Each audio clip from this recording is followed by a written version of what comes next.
തിരുവനന്തപുരം മണ്ഡലത്തിൽ തുടക്കം മുതൽ പ്രചാരണ രംഗത്തുള്ള മേൽക്കൈ ഇപ്പോഴും തുടരുകയാണെന്ന് NDA സ്ഥാനാർത്ഥി കുമ്മനം രാജശേഖരൻ 14 ദിവസം നീണ്ടുനിന്ന സ്ഥാനാർത്ഥി പര്യടനത്തിൽ മണ്ഡലത്തിന്റെ മുക്കിലും മൂലയിലും കടന്നു ചെന്ന് ജനങ്ങളോട് സംവദിക്കാനും അവരുടെ പ്രതികരണം ആരായാനും തനിക്ക് കഴിഞ്ഞെന്നും കുമ്മനം രാജശേഖരൻ പറയുന്നു.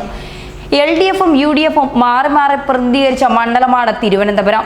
ജനങ്ങൾ ഒരു മാറ്റം ആഗ്രഹിക്കുന്നുണ്ടെന്നാണ് തനിക്ക് മനസ്സിലായതെന്നും കുമ്മനം പറഞ്ഞു വയ്ക്കുന്നു. ഇരു മുന്നണികളും പ്രചാരണത്തിൽ സജീവമായതിനു ശേഷം പ്രചാരണ രംഗത്തിറങ്ങിയത് വിജയസാധ്യത കുറയ്ക്കുന്നില്ല. 13 ലക്ഷത്തിലേറെ വോട്ടർമാരെ നേരിട്ട് കാണാൻ തനിക്കായി. NDAയുടെ സംഘടനാപരമായ പ്രവർത്തനം ബൂത്ത് തലം മുതൽ നേരത്തെ തന്നെ തുടങ്ങിയിരുന്നു.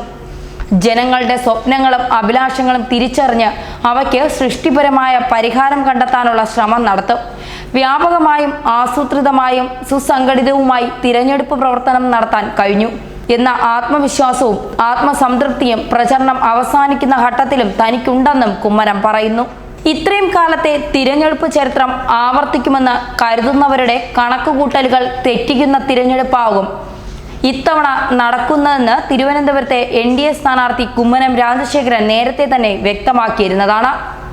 മിസോറാം ഗവർണർ സ്ഥാനം രാജിവെച്ച് തിരുവനന്തപുരത്ത് സ്ഥാനാർത്ഥിയായത് കേരളത്തിലെ ജനങ്ങൾക്ക് വേണ്ടിയാണെന്നും ഇടത് വലത് മുന്നണികളുടെ ഭരണത്തിൽ അവഗണിക്കപ്പെട്ട തലസ്ഥാന നഗരിയെ അതിന്റെ പ്രതാപകാലത്തേക്ക് തിരികെ കൊണ്ടുവരികയാണ് തന്റെ ലക്ഷ്യമെന്നും അദ്ദേഹം വ്യക്തമാക്കുന്നുണ്ട്. സമൂഹത്തിന്റെ നന്മയ്ക്ക് വേണ്ടിയുള്ള ഇടപെടലുകളെ മാത്രമേ ഞാൻ ഇതുവരെയും നടത്തിയിട്ടുള്ളൂ.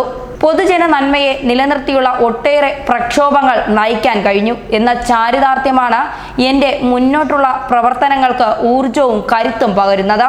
അത്തരത്തിലുള്ള നേട്ടങ്ങൾ ജനങ്ങളുമായി പങ്കുവയ്ക്കാൻ ലഭിക്കുന്ന ഒരവസരമായിട്ടാണ് പ്രചാരണ പ്രവർത്തനങ്ങളെ കാണുന്നത്.